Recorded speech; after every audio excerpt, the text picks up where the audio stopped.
رب العالمين والصلاة والسلام على سيد الأنبياء والمرسلين محمد وعلى آله وأصحابه أجمعين. أما بعد فأعوذ بالله من الشيطان الرجيم. بسم الله الرحمن الرحيم. وإذا سألك عبادي عني فإني قريب أجيب دعوة الداع إذا دعاني فليستجيبوا لي وليؤمنوا بي لعلهم يرشدون. وقال تعالى في موضع آخر فاستجاب لهم ربهم أني لا أضيع عمل عامل منكم. وقال تعالى في موضع آخر أمن يجيب المضطر إذا دعاه. وقال النبي صلى الله تعالى عليه وسلم الدعاء سلاح المؤمن. وقال النبي صلى الله تعالى عليه وسلم الدعاء مخ العبادة. وقال النبي صلى الله تعالى عليه وسلم الدعاء هو العبادة او كما قال علیہ الصلاۃ والسلام.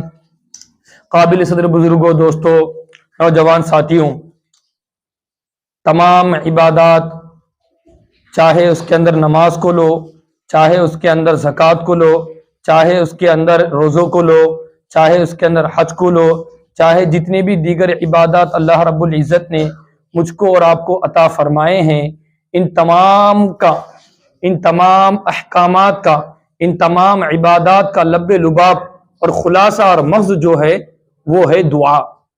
وہ کیا ہے؟ وہ ہے اللہ تعالیٰ سے مانگنا، وہ ہے اپنی عاجزی کا، اپنی کمی کا، اپنے کمزور پن کا اور اپنی عاجزی کا اظہار کرنا. اور یہ عاجزی ان کے ساری اللہ رب العزت کو بہت زیادہ پسند ہے، بہت زیادہ پسند ہے. ایک موٹی مثال میں آپ کے سامنے دیتا ہوں. اللہ تعالیٰ کو عاجزی کتنی پسند ہے، کتنی پسند ہے اللہ تعالیٰ کو عاجزی، اور اپنے بندوں کے اندر تواضع، چھوٹا پن، اپنے اندر مسکنت رکھنا اللہ تعالیٰ کو کتنا پسند ہے. آپ کے سامنے ایک موٹی مثال دیتا ہوں. آپ حضرات کو یہ معلوم ہے کہ تمام ہی انبیاء کے اندر سب سے زیادہ مقام و مرتبہ کس کا ہے؟ کس کا ہے؟ حضرت محمد صلی اللہ تعالی علیہ وسلم، جو ہم سب کے نبی حضرت محمد صلی اللہ تعالی علیہ وسلم کا سب سے زیادہ مقام و مرتبہ ہے. کیوں؟ اس لیے کہ اللہ تعالیٰ نے آپ کو بہت زیادہ اعزاز و اکرام عطا فرمایا. یہی مقام و مرتبے کی وجہ سے اللہ کے پیارے نبی صلی اللہ تعالی علیہ وسلم نے اس درجہ عاجزی ان کے ساری بھی فرمائی ہیں. مثال کے طور پر اللہ کے نبی صلی اللہ تعالی علیہ وسلم نے سب سے زیادہ تمام انبیاؤں سے زیادہ ہمارے نبی پاک صلی اللہ علیہ وسلم نے اللہ کے واسطے دکھ کو برداشت کیا ہے، اللہ کے واسطے لوگوں کی کڑوی کسیلی باتوں کو برداشت کیا ہے، اللہ کے واسطے فتروں کو برداشت کیا ہے، اللہ کے واسطے طرح طرح کے تانوں کو، تشنیوں کو، الزامات کو، بہتانوں کو، ان تمام الزامات کو اللہ کے نبی صلی اللہ علیہ وسلم نے اللہ کی رضا کے واسطے برداشت کیا ہے.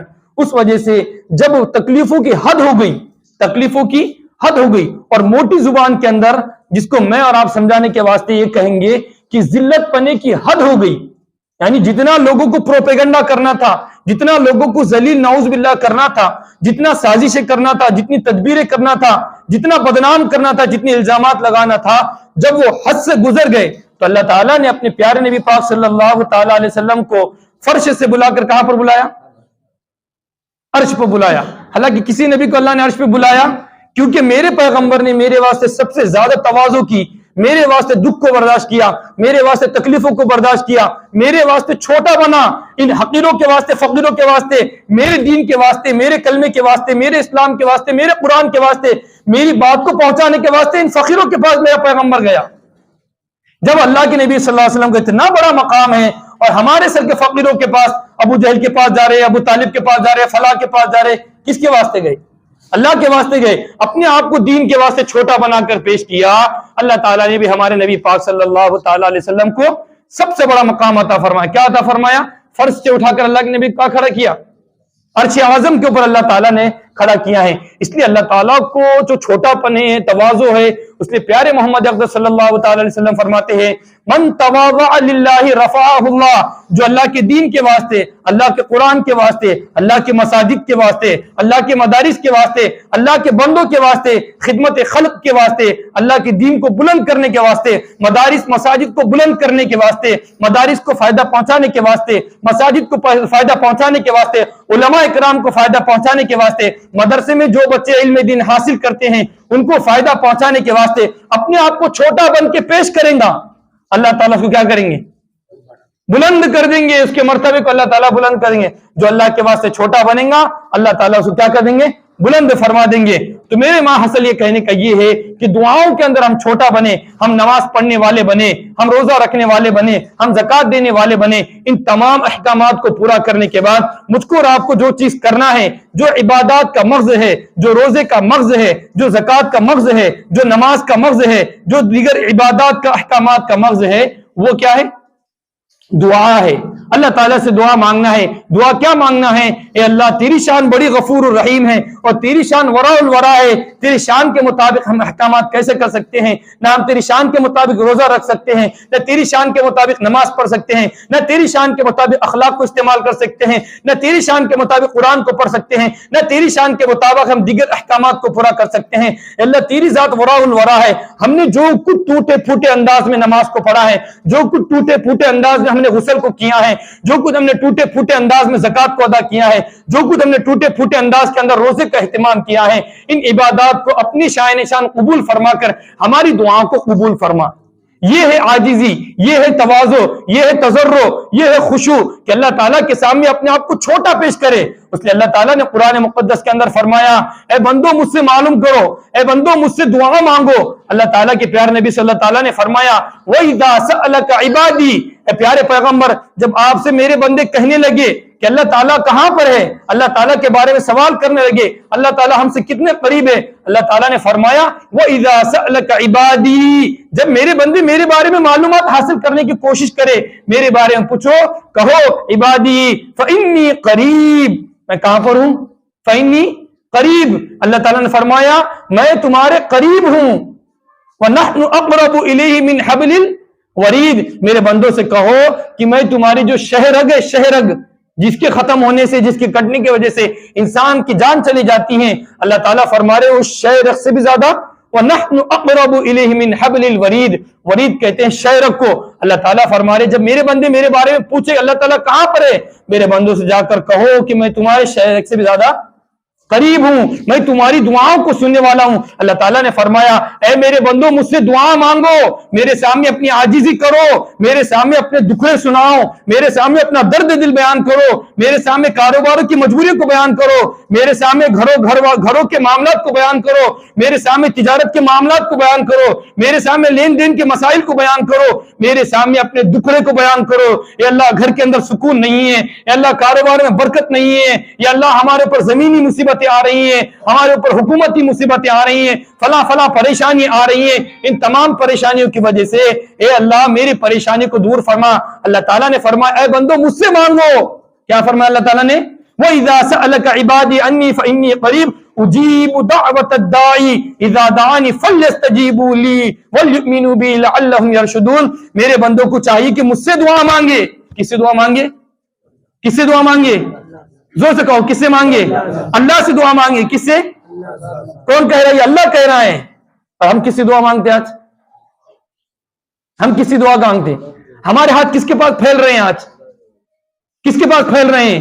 فلاں باباؤں سے مانگ رہے ہیں، فلاں اس سے چادروں سے مانگ رہے ہیں، فلاں تعویذ سے مانگ رہے ہیں، اس کے اندر مشکل کشائی کو ڈھونڈ رہے ہیں، فلاں کام کر دیں گے اس کے اندر ڈھونڈ رہے ہیں۔ میرے بھائیوں اللہ کا پیغام ہے یہ، اللہ کا۔ اللہ فرما رہے کہ مجھ سے دعا مانگو، مجھ سے۔ اللہ دعا مانگے تو آپ کیا کریں گے؟ فَإِنِّي قریب، اللہ تعالیٰ فرما رہے وَيَسْتَجِيبُوا، اللہ تعالیٰ فرماتے کہ میں تمہاری دعاؤں کو قبول کروں گا۔ تم دعا بھی مانگنے کا حکم میں تم کو دے رہا ہوں، اور قبولیت کے مداروں میں کیا کر رہا ہوں؟ اپنے آپ کو ٹھہرا رہا ہوں۔ تم دعا مانگو، قبول کون کریں گا؟ اللہ۔ تم دعا مانگو، میں تمہاری دعاؤں کو قبول کریں گا۔ اور دوسری جگہ اللہ تعالیٰ فرما رہے کہ میں کس کی دعاؤں کو سنتا ہوں.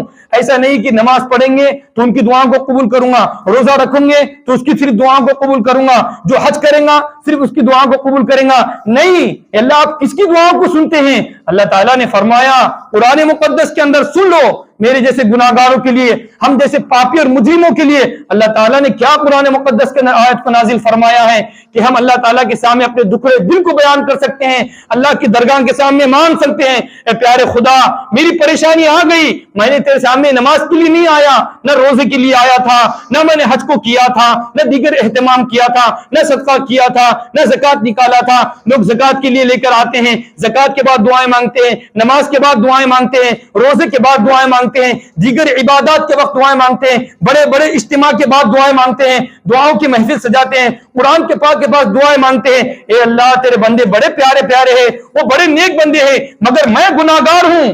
میں کون ہوں؟ میں گناہگار ہوں, میں خطاکار ہوں, میں سیاکار ہوں, میں مجرم ہوں, میں پاپی ہوں, میں تیری درگاہ سے دور ہوں, تیرے گھر سے دور ہوں, تیرے قرآن سے دور ہوں, تیری مساجد سے دور ہوں, تیرے علماء سے دور ہوں, تیرے دین کے جاننے والے سے دور ہوں. ہاں البتہ میں مجبور ہوں. میں کون ہوں؟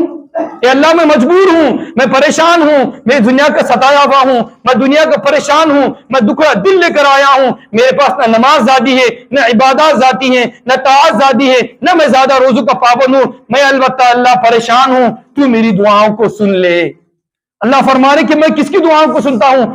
امن یجیب المضطر اذا دعاہ ویکشف السوء. اللہ تعالیٰ فرماتے جو انسان پریشان ہوتا ہے, جو انسان پریشان ہوتا ہے, جو غم کا مارا ہوتا ہے, جو دکھڑا دل لے کر اللہ کے دربار میں آتا ہے, اللہ کی درگاہ میں آتا ہے, اللہ کی چوکٹ پہ آتا ہے, اللہ کے دربار میں آتا ہے, اللہ کے حضور میں آتا ہے, اللہ کی مساجد میں آتا ہے, اللہ کے قرآن کے سامنے جھکتا ہے, پیارے محمد کے دامن کو تھام کر دعا کرتا ہے, اللہ تعالیٰ فرماتے میں ان کی پریشانیوں کو دور کر دیتا ہوں. میں کیا کر دیتا ہوں؟ ان کی تمام پریشانیوں کو دور کرتا ہوں. حضرت ایوب علیہ السلام کتنے سالوں بیمار رہے. حضرت ایوب علیہ السلام بڑے اللہ تعالیٰ کے پیارے نبی ہے, اور ان کے بارے میں کیا کیا خرافات ہے کہ ان کے بدن میں کیڑے ہو گئے تھے, وہ کیڑے نکلتے تھے. یہ تمام خرافات نہیں ہیں. ہاں البتہ اللہ تعالیٰ کی جانب سے ان کو آزمائش ہو گئی, اللہ تعالیٰ کی طرف سے ان کا امتحان ہو گیا. پیارے پیغمبر تھے, لاڈلے پیغمبر تھے, البتہ ان کو بیماری ہو گئی تھی. انہوں نے اللہ تعالیٰ سے دعا کی, لا الہ الا انت سبحانک انی کنت من الظالمین. یہ نہیں, اللہ تعالیٰ سے دعا کی رب انی مسنی الضر. کیا دعا کی اللہ سے؟ رب انی مسنی الضر وانت ارحم الراحمین. اے اللہ میں پریشان ہوں, اے میرے مالک میں تنگ دل ہوں, اے میرے مالک میں بڑا بیماری کے اندر گھرا ہوا ہوں, میری اس بیماری کو دور فرما دے. کیا دعا کی انہوں نے؟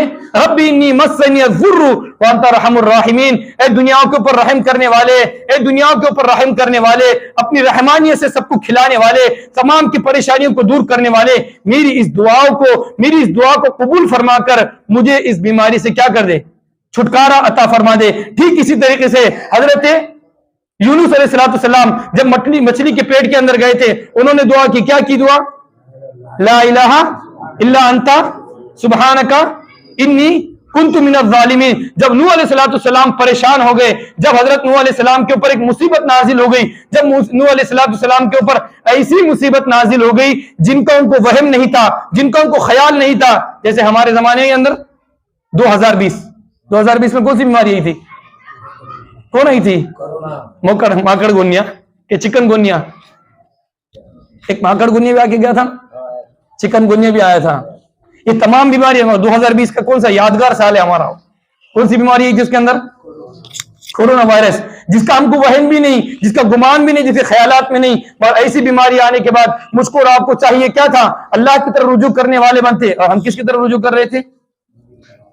لوگوں کی طرف, دواخانوں کی طرف, ڈاکٹروں کی طرف. ڈاکٹروں کی نفی نہیں ہے, دواخانوں کی نفی نہیں ہے. ہاں البتہ سب سے پہلے ہم ایمان والے ہیں. ایمان والا کس کو نفع نقصان کا مالک سمجھتا ہے؟ سب سے پہلے کس کو سمجھتا ہے؟ ہمیں کس کی طرف رجوع ہونا چاہیے؟ اللہ کی طرف سب سے پہلے رجوع ہونا چاہیے. حضرت نوح علیہ السلام نے حضرت یونس حضرت یونس علیہ السلام جب مچھلی کے پیٹ کے اندر گئے ہیں سب سے پہلے اللہ سے دعا کی ہے، اے اللہ میں نے اپنے آپ پر ظلم کیا ہے، اے اللہ میرے ظلم کو معاف فرما دے اور میرے اوپر رحم فرما کر مجھے مچھلی کے پیٹ سے آزاد فرما دے۔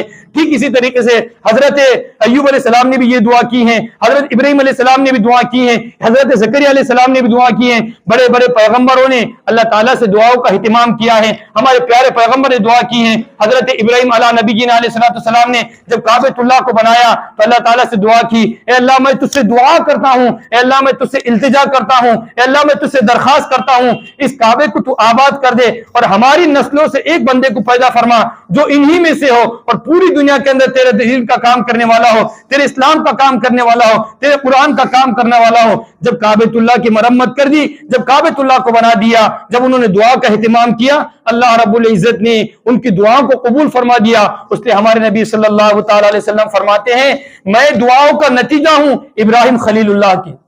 حضرت ابراہیم علیہ السلام نے میرے لیے دعا کی تھی، ان کی دعاؤں کا نتیجہ ہوں، اللہ تعالیٰ نے مجھے مبعوث فرمایا ہے۔ اس لیے میرے بھائیوں بزرگوں دوستوں، عام طور سے ہمارے اندر دعاؤں کا ماحول ختم ہو چکا ہے، اللہ تعالیٰ کے سامنے مانگنے کا ماحول ختم ہو چکا ہے۔ اللہ تعالیٰ فرماتے ہیں جب بندہ تہجد کے وقت میں مانگتا ہے میں ساتوں آسمان پر آ جاتا ہوں، آسمان دنیا پر آ جاتا ہوں اور میں یہ کہتا ہوں ہے کوئی دنیا کا دکھڑا، ہے کوئی دنیا کا پریشان حال جو میرے سامنے آ کر اپنی پریشانی کو سنائے، ہے کوئی مغفرت کا طالب، ہے کوئی روزی روٹی کا طالب جو جس کی میں روزی روٹی کی پریشانیوں کو دور کر دوں، جس کے واسطے میں رزق کے دروازے کو کھول دوں۔ اللہ تعالیٰ ساتوں آسمان پر آ کر ساتویں آسمان پر آتے ہیں، آسمان دنیا پر آتے ہیں، یہ میرے اور آپ کے واسطے آتے ہیں تاکہ میں اور آپ اللہ کے سامنے مانگنے والے بنے، میں اور آپ کے اللہ کے سامنے اپنے دکھڑے دل کو پیش کرنے والے بنے، میں اور آپ اپنے گھر کے مسائل کو حل کرنے والے بنے، ہم اللہ سے مانگنے والے بنے۔ عام طور سے ہم عبادات تو کرتے ہیں مگر دعاؤں کی طرف ہم متوجہ نہیں ہیں، دعاؤں کی طرف ہم متوجہ نہیں ہیں۔ اللہ سے مانگنے کا نہ سلیقہ آ رہا ہم کو، نہ اللہ تعالیٰ سے مانگنے کا درد دل آ رہا ہے۔ بس امام صاحب دعا مانگیں گے بس اس کے اوپر آمین کہیں گے۔ حالانکہ میرے بھائیوں بزرگوں دوستوں، دعا نام ہے اپنے دکھڑے دل کو پیش کرنے کا، دعا نام ہے اپنی عاجزی کو پیش کرنے کا، دعا نام ہے اپنے گھر کے مسائل کو پیش کرنے کا، دعا نام ہے تعویذوں کا نہیں، دعا نام ہے اپنے کاروبار کے مسائل کو پیش کرنے کا، دعا نام ہے اپنے ان تمام مسائل کو الجھنوں کو اللہ کے سامنے پیش کرنے کا، دعا نام ہے ان تمام حالات کے اندر اللہ تعالیٰ کی طرف رجوع ہونے کا۔ ان تمام معاملات کے اندر مجھ کو اور آپ کو اللہ تعالیٰ کی طرف رجوع کرنا چاہیے، ان تمام پریشانیوں کو اللہ تعالیٰ کے سامنے پیش کرنا ہے، تب اللہ تعالیٰ ہمارے ان تمام مسائل کو حل کرے گا۔ اس لیے اللہ کے پیارے نبی پاک صلی اللہ تعالی علیہ وسلم فرماتے ہیں الدعاء مخ العبادہ، دعا عبادت کا مغز ہے۔ تم کو عبادت کرانے کا مقصد یہ ہے کہ اللہ تعالیٰ سے تمہارا تعلق جڑے۔ جب اللہ تعالیٰ سے تمہارا تعلق جڑے گا روزوں کے ذریعے سے، نماز کے ذریعے سے، حج کے ذریعے سے، صدقات کے ذریعے سے، دیگر نفل عبادات کے ذریعے سے، پھر اس کے بعد جو تم کو مقدمہ باندھنا ہے، جو تم کو اللہ تعالیٰ سے مانگنا ہے وہ دعا مانگنا ہے، اے اللہ ہمارے ان تمام مسائل کو حل فرما دے۔ اس لیے اللہ تعالیٰ نے قرآن مقدس سے فرمایا ربنا آتنا فی الدنیا حسنہ وفی الآخرتی حسنہ۔ اس کے اندر سب سے پہلے اللہ تعالیٰ نے دنیا کا ذکر فرمایا، پھر آخرت کا ذکر فرمایا، اس لیے کہ میرے بھائیوں ہمارا جو دین اسلام ہے، اس دین اسلام کی وجہ سے جہاں میری آخرت درست ہو سکتی ہے، جہاں میں جنت میں جانے والا بن سکتا ہوں، جہاں میں جہنم سے چھٹکارا پانے والا سکتا ہوں، اسی طریقے سے اسی دین کی وجہ سے میری اور آپ کی دینی کامیابی ہے، اسی دین کی وجہ سے میری اور آپ کی دنیاوی کامیابی بھی ہے۔ اگر مجھ کو اور آپ کو اس دین کی وجہ سے، اگر مجھ کو اور آپ کو اس اسلام کی وجہ سے، اگر مجھ کو اور آپ کو اس قرآن کی وجہ سے دنیا میں کامیابی نہیں مل رہی ہے تو پھر یہ دین، یہ اسلام، یہ نمازیں، یہ روزے مجھ کو اور آپ کو آخرت میں کیا کامیاب کریں گے؟ جس دین کے اوپر میں اور آپ چل رہے ہیں، جو اسی ہم نمازیں پڑھ رہے ہیں، جیسا ہم کلچر اپنا رہے ہیں، جیسے ہم نمازیں پڑھ رہے ہیں، جیسا ہم روزہ رکھ رہے ہیں، جیسا ہم حج کر رہے ہیں، یہ جو دیگر عبادات جو میں اور آپ کر رہے ہیں بے ڈھنگ سے، اور نہ ہی اس کے اندر خشوع ہے، نہ ہی اللہ سے مانگنے کا طریقہ ہے، جو میں اور آپ بے توجہ سے عبادات کر رہے ہیں، جس کی وجہ سے میرے اور آپ کے دنیا کے مسائل حل نہیں ہو رہے ہیں، تو میرے بھائیوں، میرے اور آپ کے آخرت کے مسائل کیسے حل ہوں گے؟ اس لیے ہم کو خاص طور سے دعاؤں کی طرف متوجہ ہونا چاہیے، اللہ تعالیٰ سے مانگنا چاہیے۔ امام بخاری رحمۃ اللہ علیہ تعالیٰ کے والدہ محترمہ نے، امام بخاری رحمۃ اللہ علیہ بڑے امام ہیں اور حدیث کے بڑے امام ہیں۔ امام بخاری رحمۃ اللہ علیہ نابینا ہے تو نابینا پیدا ہو گئے تھے، ان کی آنکھیں نہیں تھی، ان کی والدہ محترمہ نے دعا کی، اے اللہ میرے بیٹے کو میں دین کا امام بنانا چاہتی ہوں، میرے بیٹے کو تیرے دین کا محافظ بنانا چاہتی ہوں، میں میرے بیٹے کو تیرے دین کے واسطے وقف کرنا چاہتی ہوں، میں میرے بیٹے کو اسلام کے واسطے وقف کرنا چاہتی ہوں، اے اللہ میرے بیٹے کو تو اپنی فضل و کرم سے، اپنی عنایتوں سے، اپنی مہربانیوں سے آنکھیں عطا فرما دی۔ کیا عطا فرما دے؟ میرے بیٹے کو آنکھیں عطا فرما دے۔ تاریخ گواہ اس بات کی کہ امام بخاری رحمت اللہ علیہ نے اللہ کے دین کے واسطے وہ کام کیا ہے، اللہ تعالیٰ نے جب ان کو آنکھیں عطا فرما دی تو سب سے بڑے ہمارے پیارے نبی پاک صلی اللہ تعالیٰ علیہ وسلم کی احادیث کا ذخیرہ انہوں نے جمع کیا ہے، امام بخاری رحمت اللہ علیہ نے کام کیا ہے۔ اس لیے میرے بھائیوں بزرگوں دوستوں، اس لیے ہم کو دعاؤں سے دور نہیں ہونا چاہیے۔ تہجد میں خاص طور سے ہم کو دعاؤں کا اہتمام کرنا چاہیے، اور فرائض نمازوں کے بعد ہم کو دعاؤں کا اہتمام کرنا چاہیے۔ خاص طور سے اللہ تعالیٰ کے سامنے اپنے تمام مسائل کو پیش کرنا چاہیے۔ ہم کا آج کا جو ہمارا مرحلہ ہو چکا ہے، جو ہمارے حالات ہو چکے ہیں، جو میرے اور آپ کا وقت ہو چکا ہے، میری اور آپ کی سستی ہو چکی ہے کہ ہم دعاؤں کی طرف بالکل توجہ نہیں دے رہے۔ جیسے جمعہ کی نماز ہو گئی، جیسے فرائض نماز ہو گئے، میں اور آپ بھاگے چلے جا رہے ہیں۔ حالانکہ مجھ کو اور آپ کو دعاؤں کا اہتمام کرنا چاہیے، نمازوں کے بعد دعاؤں کا اہتمام کرنا چاہیے۔ اسی طریقے سے جب ہم روزہ کھولتے ہیں اس وقت پر روزے دعاؤں کا اہتمام کرنا چاہیے۔ اسی طریقے سے جب کعبۃ اللہ کے اللہ تعالیٰ ہم کو زیارت عطا فرمائے وہاں پہ بھی دعاؤں کا اہتمام کرنا چاہیے۔ نہ کعبۃ اللہ کے اندر ہمارے دعاؤں کا اہتمام ہے، نہ روزہ کھلنے سے پہلے دعاؤں کا اہتمام ہے، نہ ہی تراویح کے بعد کوئی دعاؤں کا اہتمام ہے، نہ ہی فرائض نماز کے بعد دعاؤں کا اہتمام ہے، نہ ہی جمعہ کی نماز کے بعد دعاؤں کا اہتمام ہے۔ اس لیے میں اور آپ اللہ تعالیٰ سے مانگنے سے دور ہوتے جا رہے ہیں، اس لیے دنیا کے مسائل میں اور آپ گھرے جا رہے ہیں۔ اس لیے دنیا کے مسائل کو حل کرنا ہے، اپنے پریشانیوں کو حل کرنا ہے، اپنے گھروں کے مسائل کو حل کرنا ہے، اپنی تمام دیگر مصروفیات کو اللہ تعالیٰ سے مانگنا ہے، روزی روٹی میں برکت کو مانگنا ہے، گھر کے اندر اتحاد کو مانگنا ہے، اپنی بیٹیوں اور بیٹوں کے واسطے رشتوں کو مانگنا ہے، اپنی دیگر پریشانیوں کو مانگنا ہے، دیگر کوٹوں کے مسائل کو مانگنا ہے۔ یہ دیگر جتنی ہمارے اوپر آج پریشانیاں آ رہی ہیں، مجھ کو اور آپ کو ان تمام مسائل کے اندر اللہ تعالیٰ کی طرف رجوع کرنا چاہیے، اللہ تعالیٰ سے مانگنا چاہیے۔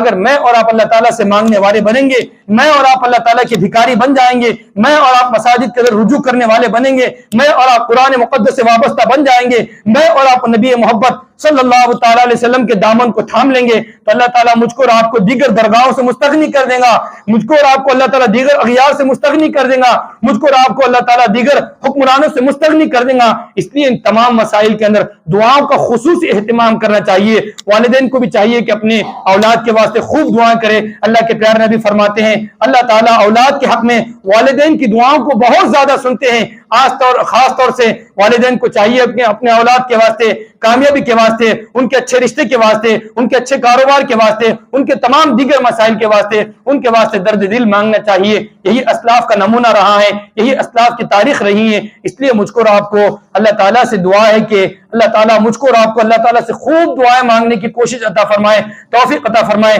اس لیے پیارے نبی پاک صلی اللہ تعالیٰ علیہ وسلم فرماتے ہیں جو دعا نہیں مانگتا، جو اللہ تعالیٰ کے سامنے ہاتھ نہیں پھیلاتا، جو اپنا دکھڑا دل پیش نہیں کرتا، اللہ تعالیٰ اس سے ناراض ہوتے ہیں۔ اللہ تعالیٰ سے دعا ہے کہ اللہ تعالیٰ مجھ کو اور آپ کو صرف اور صرف اللہ تعالیٰ سے مانگنے کی توفیق عطا فرمائے۔ مانگیں سب انشاءاللہ تعالیٰ۔